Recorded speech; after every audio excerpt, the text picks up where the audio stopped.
Est-ce que nous connaissons qui bon nous matin? Nous reconnaissons? Non.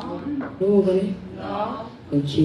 En fait, nous avons une activité ça qui c'est journée, d'une façon pour nous capables célébrer journée latino-américaine la presse.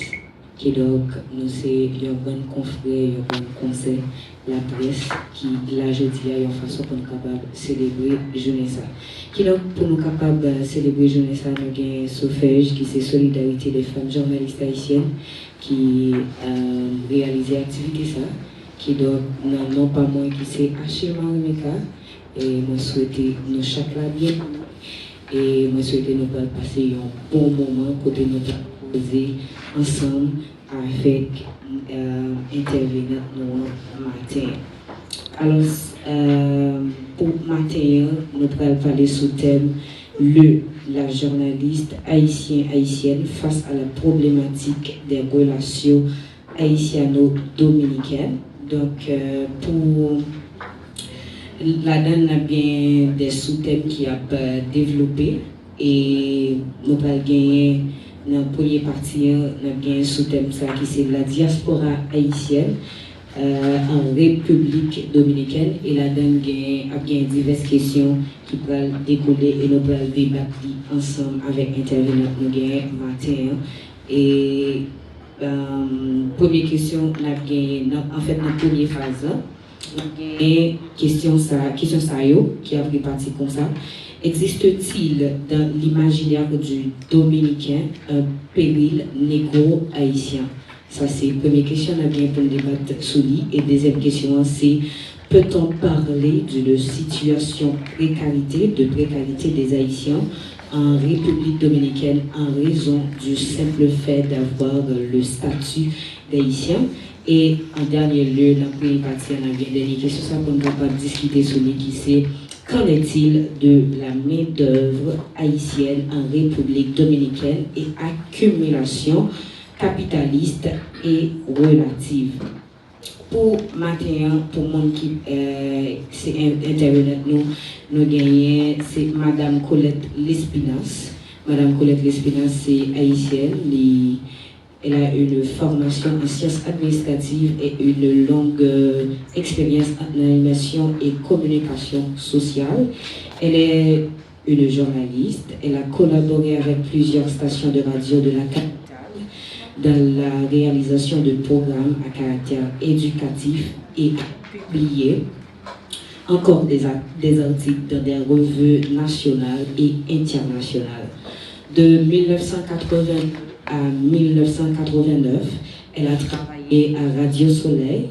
Entre 1994 et 2010, elle a animé un programme pour les femmes sur Radio Quisqueya, une station de radio de la capitale. Actuellement, en 2025, elle co-anime une émission sur le développement durable, l'agroécologie et la thématique du changement climatique sur les ondes de Alter Radio.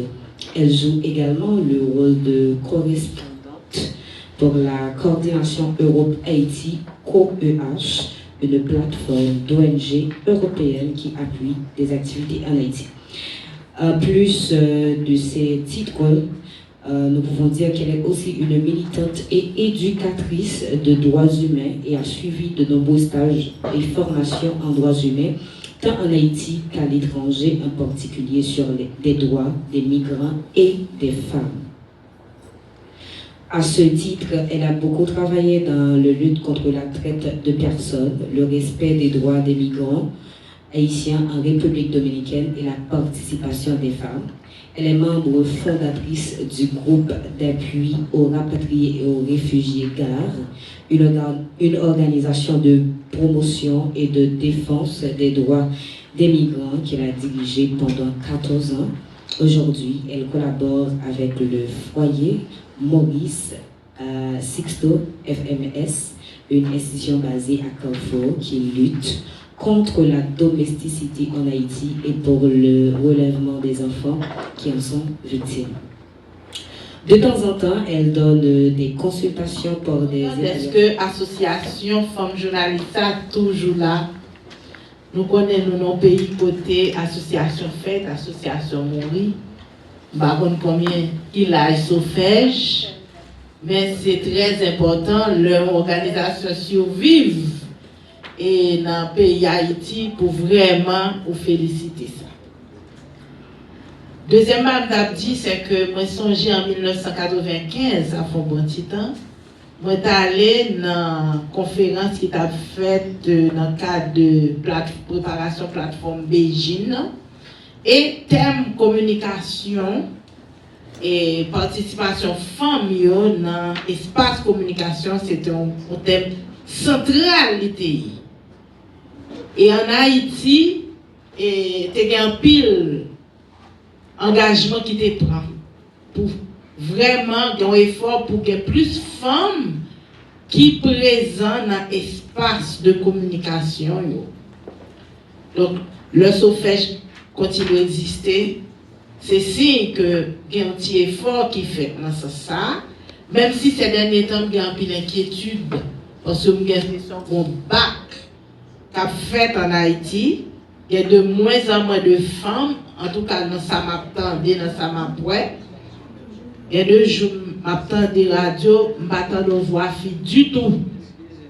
Et moi, très inquiet. Par contre, je vais regarder l'autre côté, qui était dans le même niveau avec nous dans la période ça, pour ce soit République Dominicaine, sous les États-Unis. Je vais vous inviter à vous lever, s'il vous plaît, pour observer un moment de silence à la mémoire de nos collègues journalistes victimes, assassinés ou disparus dans l'exercice de leur métier, ici comme ailleurs.